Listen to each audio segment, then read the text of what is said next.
In today's video, you'll see a troubling situation that has left many parents deeply concerned. An Indian man was confronted by a group of British mothers after he was allegedly seen taking photos of children playing at a local park. Understandably, the parents were alarmed. Any parent would be. We'll dive into this story in today's video, but before we get started, don't forget to like this video and subscribe. Right now, only 12% of viewers are subscribed, so join the community and help us grow. What makes the incident even more unsettling is the man's behavior during the confrontation. At first, he appeared to understand and respond in English, but as the questions became more direct, he suddenly claimed not to understand the language at all. It raised even more suspicion and frustration among the parents, who were simply trying to protect their children and get a clear answer as to why he was photographing them in the first place. This situation highlights a growing concern in communities across the country, and that parents often feel they have to step in themselves when something doesn't seem right. Whether it's at parks, schools, or public events, people expect those spaces to be safe for their children. Yet increasingly, stories like this leave many wondering if authorities are really doing enough to protect families and uphold boundaries. Every parent has the right to question suspicious behavior, and every child has the right to feel safe where they play. When that safety is threatened, even by uncertainty, people will act, and who can blame them? We'll show you the video now. It's uncomfortable to watch, but it's an important reminder of why vigilance and accountability are more important than ever when it comes to safeguarding our children. Have a watch. Sir, madam, please. Sir. No, nobody's going to help you in this situation. Then what I have to do? The police are going to take you, simple as. I don't know the rules and regulation of this. Right, do you think it's okay in any country to record young children? See, I'm not understanding your English properly. Right. Please. Is it okay to record children in a park? No. I don't know. No. In India, it is not problem. No. I don't know. Before you come to this country, you need to learn the rules. And thank you. Please. No. Please. Well, this is not India, so sorry now. If you're going to come to this country, you need to learn the rules and the law.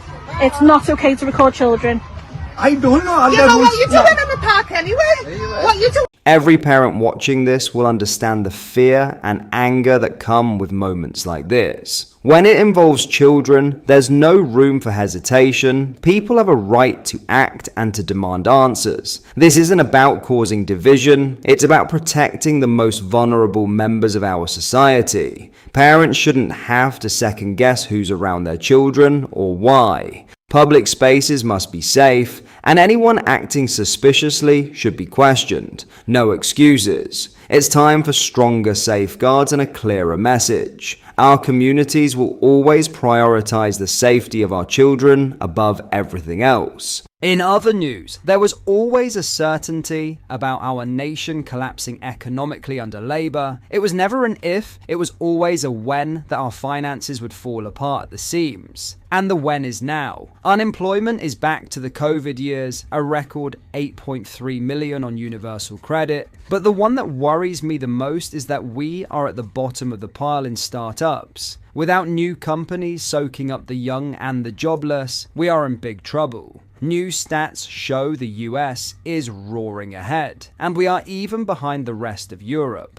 Thanks to a mixture of tax hikes in the budget, only 2 weeks away now, and the ongoing effect of last year's shocking rise in national insurance, I fully expect our jobless numbers to be knocking 7% this time next year, and it will be two demographics which will pay the price. 1. The young, especially graduates, who are promised a golden future by going to university, and all they will have to show for it is £60,000 in debts. 2. The over 50s who will find themselves laid off from their previously secure white-collar admin jobs due to AI. 1 in 6 firms will be hiring less over the next 12 months due to AI, and the fact that it's so expensive to employ anybody in the UK, companies will look abroad for their production base. The gloom can only be partially lifted by the fact that when the disaster of November 26th is finally disclosed, even Labour MPs will decide this can't go on and throw out Starmer and Reeves. But does anybody seriously believe it will be better under a Streeting/Rayner double act or a Miliband/Phillipson? Whoever is in number 10 will continue to believe taxing the middle classes to death, so the skids, skint idle dim socialists, can continue to live lives untroubled by work is a triumph. Coupled with the jump in jobless is the news from the ONS that public sector workers whose employment more secure with better pensions have more sick days and less productivity, i.e. lazier, saw their pay in the 3 months to September increase by 6.6%, while the private sector, which creates the wealth to keep the state functioning, only rose by 4.2%. How mad is that? My concern is that Labour has a majority so large that no matter how clear it is that they are going down, they will continue to tax the living hell out of the ambitious strivers so that their subsidised voter base doesn't feel the effects of their stupidity. Coming up in that budget is a property tax where I expect to see council tax double at the top end to nearly £10,000 a year. What does anybody get for that money? Just disappears into the council coffers with 25% heading to the pensions. Reeves can't wait to get her hands on your money. This will go on and on and on under new socialist chancellors until 2029. It's very painful if you have made anything of yourselves, but great if you enjoy having your life subsidized by somebody else. Sorry to be so gloomy, but we all knew, that the day would come under this government where the wheels finally fell off the economy. That, regrettably, is today. The BBC could face a major licence fee overhaul under a fundamental review into the broadcaster.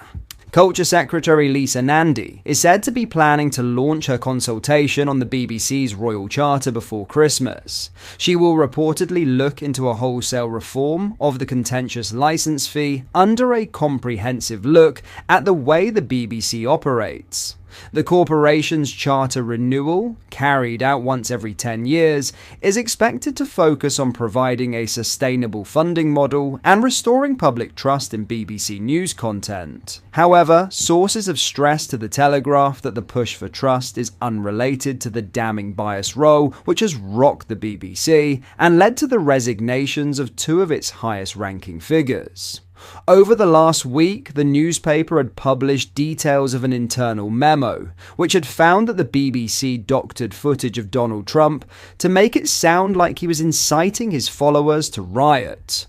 Mr. Trump is now suing the broadcaster for $1 billion and has heaped praise on The Telegraph for exposing corrupt journalists.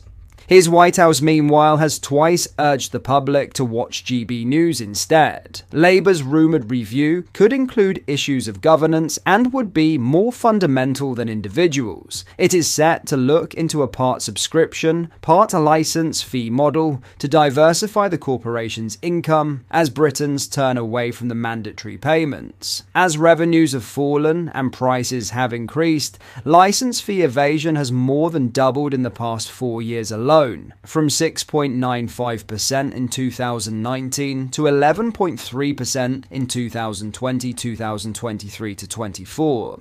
BBC chairman Samir Shah, who on Monday claimed there was no evidence of systemic bias or institutional bias at the broadcaster, has previously hinted that wealthier households could be told to pay more for their TV licence. But from next April, every Briton will be asked to cough up more. The fee is expected to rise from £174.50 to about £181 based on September's inflation rate of 3.8%. Former Culture Secretary Sir John Whittingdale, who oversaw the most recent charter renewal in 2016, admitted the license fee was not sustainable in the long term. It is now the reality that each year a number of people stop paying because they decide they no longer need the BBC because they are accessing all the services they want through streaming services, he said. There is a risk of a tipping point where the steady trickle of people saying they're not going to pay becomes a flood.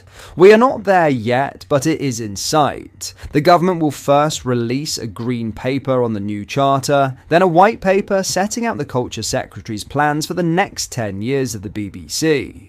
Miss Nandi has revealed she hopes to be radical with the license fee in the past, and has refused to rule out a full subscription model. Downing Street's line, meanwhile, is, "We're preparing for the upcoming charter review, which we expect to launch in due course, and will consider a range of issues including how the BBC can continue to prosper, supported by sustainable funding." What are your thoughts on what we discussed in today's video? Let me know down in the comment section below. If you have not yet already, make sure you do drop a like on this video and subscribe to the channel for more British content. Thank you, take care, goodbye.